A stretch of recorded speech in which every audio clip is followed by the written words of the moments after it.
नमस्कार मंडळी, मी सुरेखा आणि आपल्या देवदर्शन किचनमध्ये तुम्हा सर्वांचे मनापासून स्वागत करते। तर आज आपण अगदी झटपट होणाऱ्या अशा मस्त आणि साध्या सोप्या पापडच्या रेसिपीला सुरुवात करूया। मस्त 3-4 पटीने फुलणारे असे पारदर्शक काचासारखे हे पापड आज आपण पाहूया 1 किलोच्या प्रमाणामध्ये। एकदम कुरकुरीत खुसखुशीत एकदा बनवा आणि वर्षभरासाठी तुम्ही हे पापड खाऊ शकता। चला तर मग रेसिपीला सुरुवात करूया।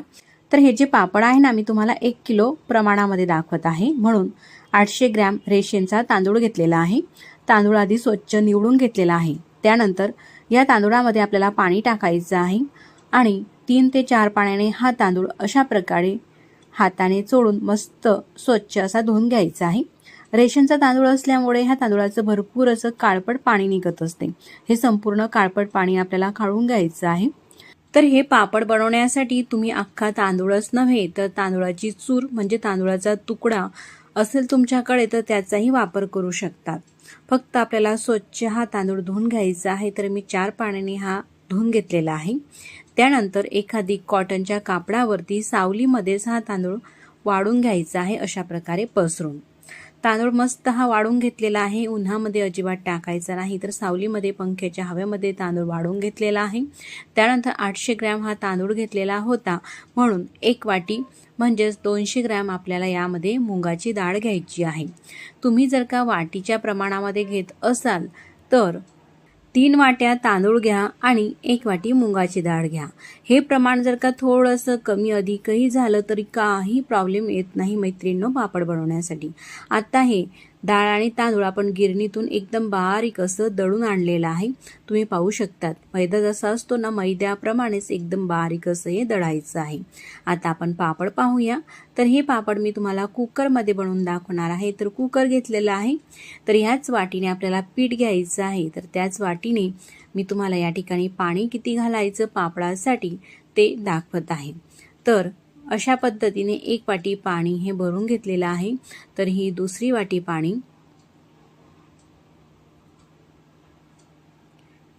पाण्याचं अगदी योग्य प्रमाण घेण्यासाठी आपण पीठ आणि पाणी मोजून घेणे हे खूप असे गरजेचे आहे। तर त्यासाठी आतापर्यंत ह्या 4 वाट्या पाणी टाकून घेतलेलं आहे आणि ही 5वी वाटी पाणी, ही 6वी वाटी पाणी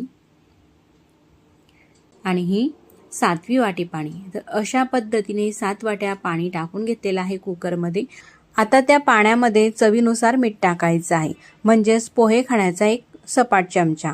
मिठाचं प्रमाण मात्र आपल्याला थोडंसं कमीच घ्यायचं आहे। आता ज्या वाटीने आपण पाणी घेतलेलं आहे 7 वाट्या, तर त्याच वाटीने 1 वाटी पीठ घ्यायचं आहे।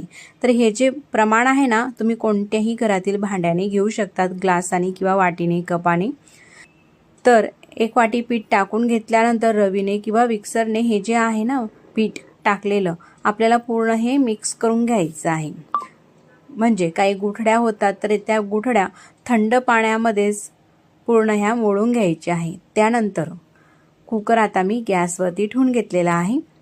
तर गॅस सुद्धा चालू केलेला आहे। अशा प्रकारे हे जे मिश्रण आहे ना आपल्याला मिक्स करून घ्यायचं आहे, म्हणजे गुठळ्या होणार नाही। पीठ जर का आपण गरम पाण्यामध्ये टाकलं असतं मैत्रिणींनो, उकळत्या पाण्यामध्ये, तर ह्या पिठाच्या गोठड्या झाल्या असतात आणि हे आपल्याला थोडंसं स्मूथ करायला अवघड गेलं असतं। थंड पाण्यामध्ये गुठड्या होत नाही, म्हणून आधीच थंड पाण्यामध्ये हे पीठ मिक्स करून घेतलेलं आहे। तुम्ही पाहू शकतात हे अशा प्रकारे शिजत आहे। 5 ते 6 मिनिटं मात्र हे आपल्याला सतत अशा प्रकारे कंटिन्यू मिक्स करत राहायचं आहे। अजिबात हात थांबवायचा नाही, म्हणजे या पिठाच्या गुठळ्याही होणार नाही। तुम्ही पाहू शकतात मैत्रिणींनो, एकदम पांढरं शुभ्र दिसत आहे। यामध्ये मुगाची डाळ असल्यामुळे अगदी थोडासा पिवळसरपणा येतो। मुगाची डाळ टाकायची नसेल तर फक्त तांदूळाच्या पिठाचेही हे पापड तुम्ही करून घेऊ शकतात, किंवा तांदूळाची पिठी घरी करायची नसेल तर जी मार्केटमध्ये रेडीमेड तांदूळाची पिठी येते ना, त्या पिठीपासून सुद्धा हे पापड तुम्ही करू शकतात। तुम्ही पाहू शकतात मैत्रिणींनो, अशा प्रकारे हे उकळत आहे। मस्त असं हे शिजलेलं आहे। असं मस्त खळखळून उकळी आल्यानंतर गॅस आता आपल्याला कमी करायचा आहे, बंद करायचा नाही। तर कमी गॅसवरती सुद्धा आणखी 7 ते 8 मिनिटासाठी शिजून घ्यायचं आहे, म्हणजे पापडाला तडा जाणार नाही। आणि मस्त शिजल्यानंतर आपल्याला गॅस बंद करायचा आहे। त्यानंतर कुकर हे खाली उतरून घेतलेलं आहे। तुम्ही पाहू शकता इतपत हे पातळसर मिश्रण झालेलं आहे। त्यानंतर यामध्ये चवीनुसार चिली पेस्ट घालते,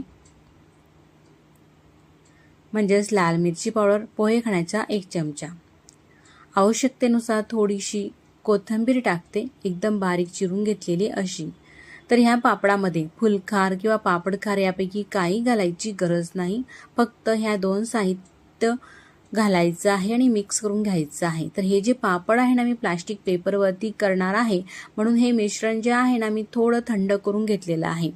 असं अगदी थोडंसं गरम आहे, पूर्णपणे थंड झालेलं आहे। त्यानंतरच प्लास्टिक पेपरवरती अशा प्रकारे हे पडी पापड आपल्याला करायचे आहे। तुम्हाला ज्या साईजमध्ये हवे आहे पापड, थोडेसे लहान किंवा मीडियम किंवा थोडे मोठे, त्या साईजनुसारही तुम्ही करून घेऊ शकतात। तुम्ही पाहू शकतात मैत्रिणींनो, किती सोपी पद्धत आहे। खिशी करायचं टेन्शन नाही किंवा पापड हे लाटत बसायचं हे टेन्शन नाही।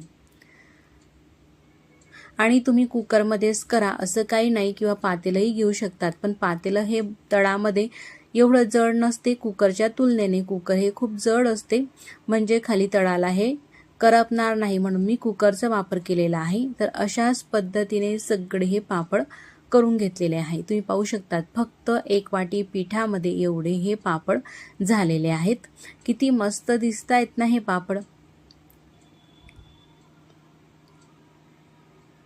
1 किलोमध्ये भरपूर असे पापड होत असतात मैत्रिणींनो। एकदा करून ठेवले आपण तर वर्षभरासाठी ते आपल्याला खाता येतात। हे पापड मी वाळून घेतलेले आहे आणि साधारण दुपारच्या वेळेस 3 ते 3:30च्या दरम्यान अशा पद्धतीने आपल्याला हे पापड काढून घ्यायचे आहे। प्लास्टिक पेपरला तेल किंवा तूप काही लावलेलं नाही, तरी सुद्धा हे जे पापड आहे ना मस्त असे निघत असतात। अशा पद्धतीचे मी थोडेसे ही मीडियम साईजचे पापड केलेले आहे। मागच्याच बाजूनेही पूर्ण हे पापड वाळून घेतलेले आहे। वाळल्यानंतर अशा प्रकारचे हे पापड दिसत आहे। मस्त असे काचासारखे पारदर्शक हे पापड होत असतात।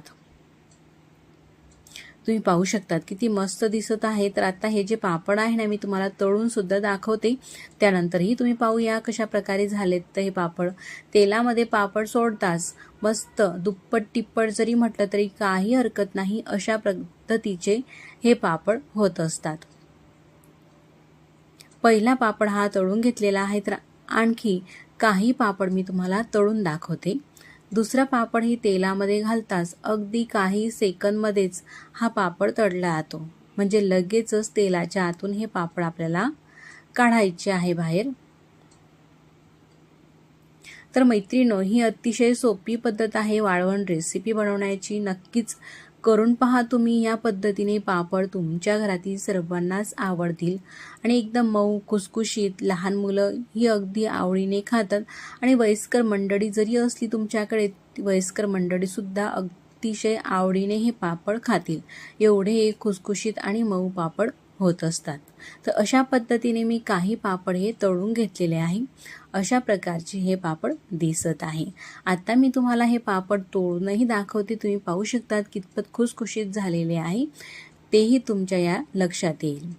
मग मैत्रिणींनो, व्हिडिओ हा तुम्हाला जर का कुठेतरी आवडला असेल तर नक्कीच व्हिडिओला लाईक करा आणि चॅनलवरती नवीन असाल, पहिल्यांदाच तुम्ही हे चॅनल पाहत असाल तर चॅनलला सबस्क्राईब करा। आधीच जर का सबस्क्राईब केले असतील तर मनापासून धन्यवाद। सबस्क्राईब केल्यानंतर बेल आयकॉनही प्रेस करा, म्हणजे बाजूला असलेलं घंटीचं बटन दाबा आणि ते ऑलवरती करा। याने काय होईल, मी जेव्हाही नवीन व्हिडिओ अपलोड करेल ना, त्या व्हिडिओचं नोटिफिकेशन सगळ्यात आधी तुम्हाला येईल आणि तुम्हाला तो नवीन व्हिडिओ पाहता येईल। तुम्ही पाहू शकतात एकदम मऊ सॉफ्ट असे पापड हे होत असतात। मग मैत्रिणींनो, पुन्हा भेटू नवीन रेसिपी सोबत। तोपर्यंत नमस्कार, आणि व्हिडिओ तुम्ही पूर्ण पाहिलात त्याबद्दल मनापासून धन्यवाद।